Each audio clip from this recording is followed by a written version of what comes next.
시청자 여러분 안녕하십니까? 헬로티비 뉴스입니다. 부천 원미경찰서는 인터넷 방송을 하던 남성을 흉기로 찌른 30대 여성 유튜버 A씨를 특수상해 혐의로 구속 송치했다고 밝혔습니다.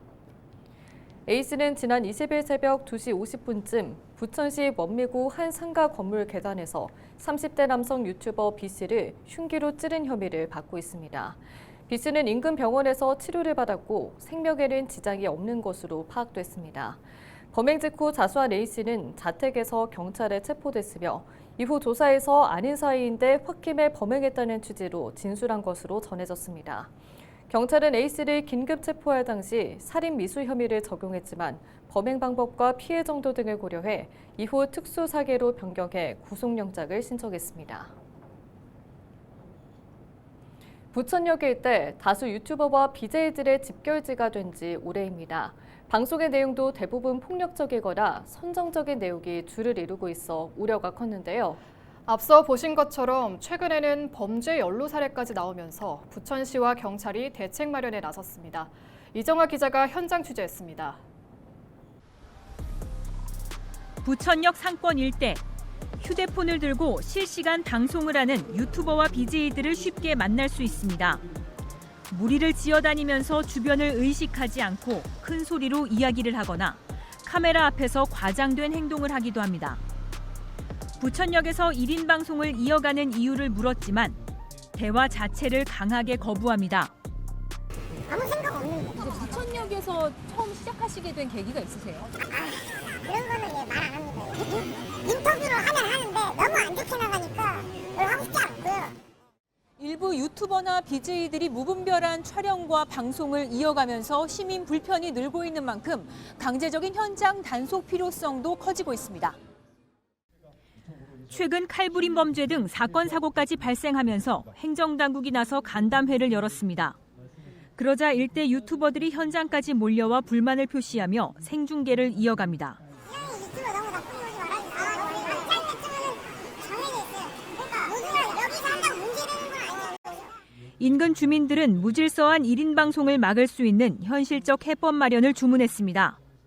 유튜버들도 좀 대표성을 가지고 또 대표자 구성을 좀 해서 그러한 어떤 선정적인 방송 또 청소년들의 유해성이 되는 그런 방송들을 좀 자제하고 스스로 이 지역의 활성화를 위해서.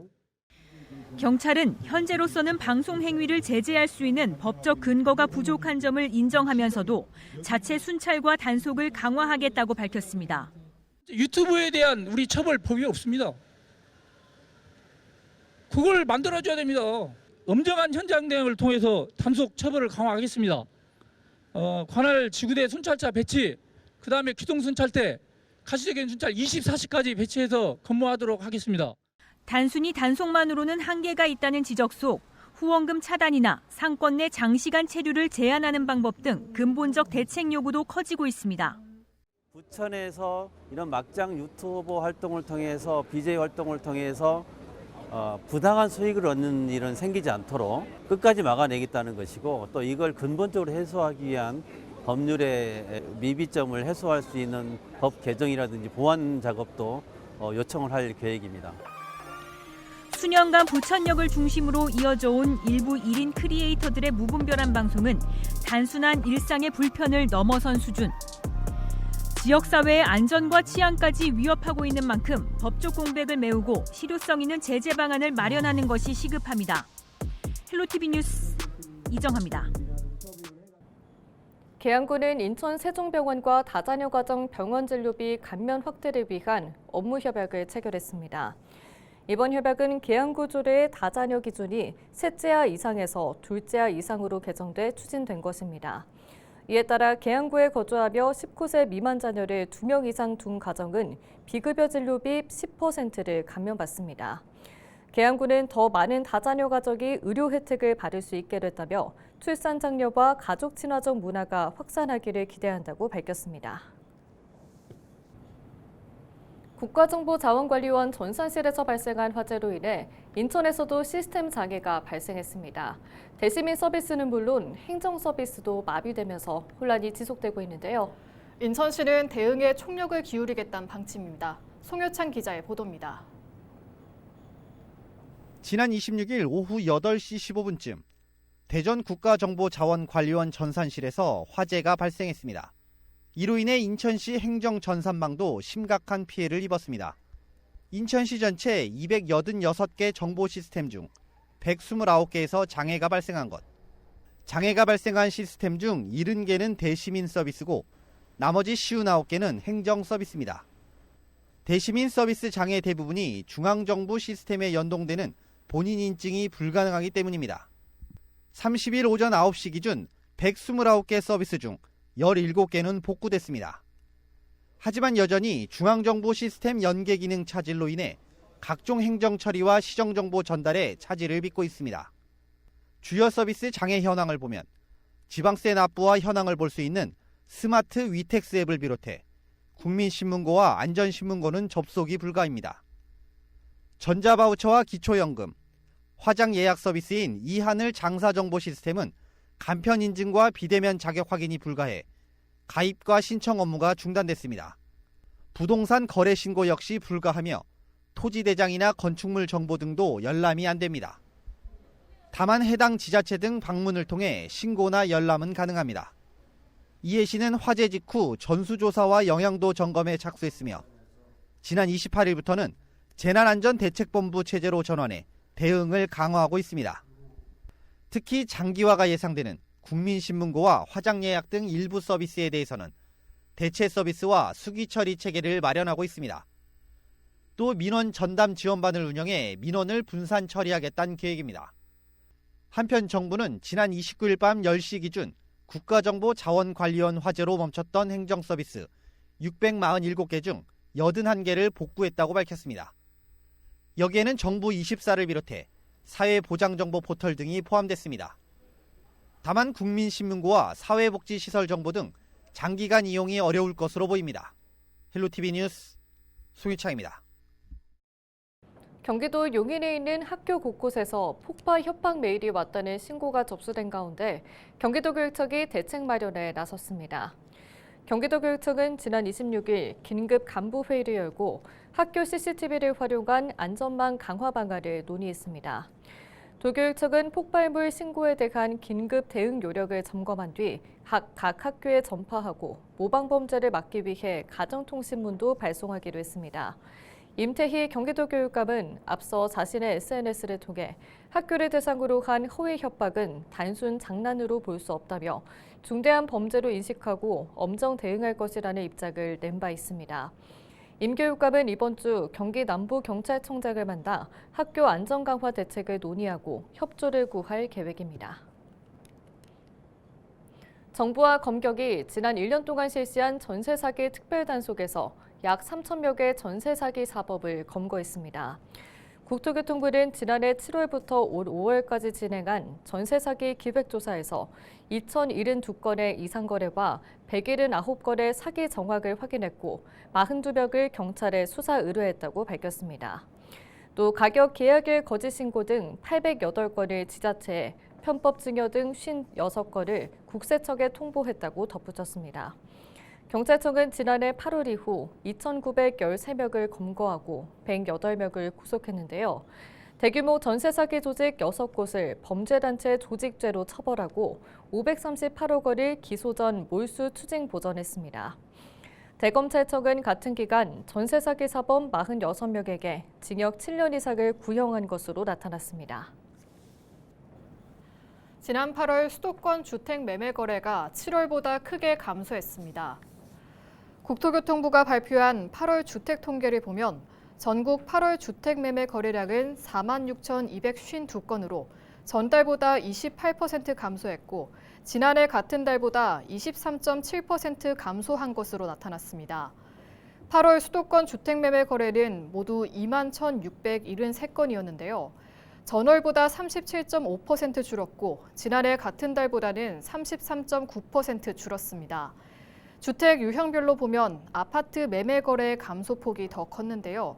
수도권 아파트 거래량의 경우 한 달 전보다 41.1% 감소했고 서울은 51%가 감소한 것으로 나타났습니다. 정부의 9.7 주택 공급 확대 방안에 따라 한국토지주택공사가 11월 28일까지 공공참여형 소규모 주택정비사업 참여자를 모집합니다. 공공참여형 소규모 주택정비사업은 LH 등 공공과 민간이 함께 추진하는 방식으로 LH가 조합 설립 인가와 설계 분석 등 행정 컨설팅을 제공하게 됩니다. LH는 사업 절차 간소화와 규제 완화로 다른 대규모 정비 사업보다 사업 기간을 줄일 수 있다는 장점을 내세우고 있습니다.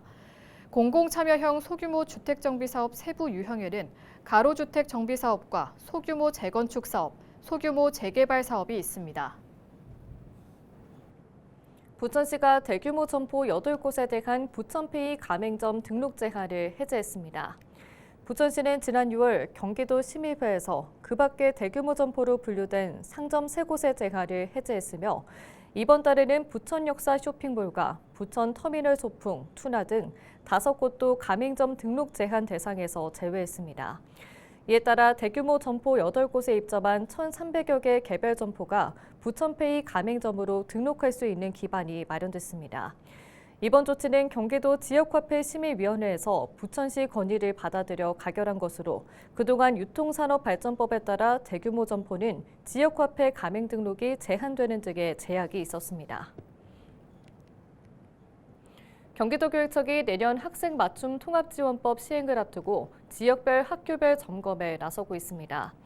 도교육청은 지난 26일 교육지원청 담당자와 함께 연수를 열고 법 시행 주요 내용과 학교 적용 사례를 살폈습니다.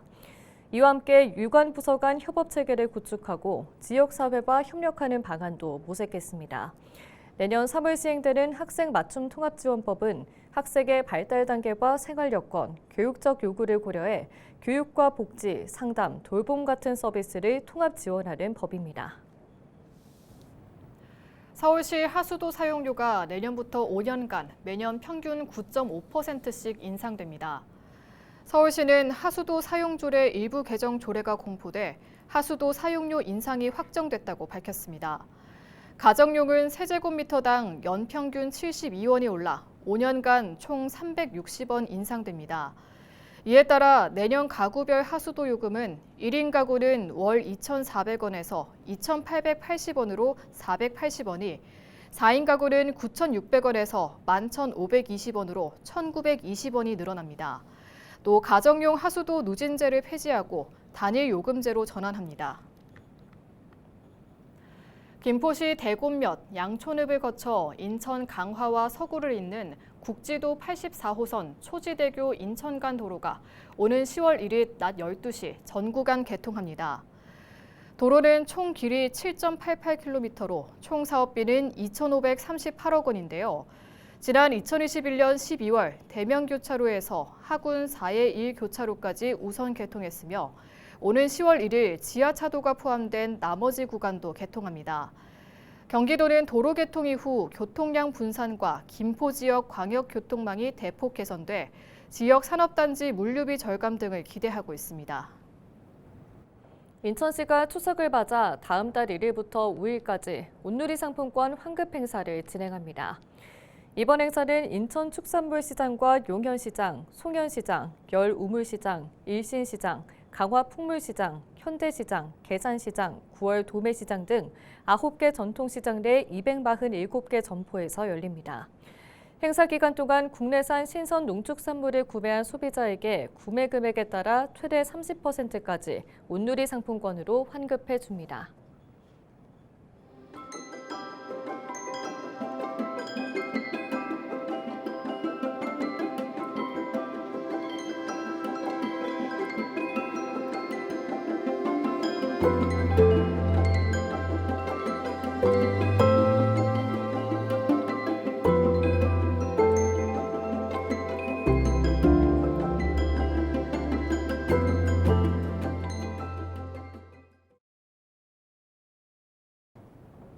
이상으로 뉴스를 마칩니다. 시청해주신 여러분 고맙습니다.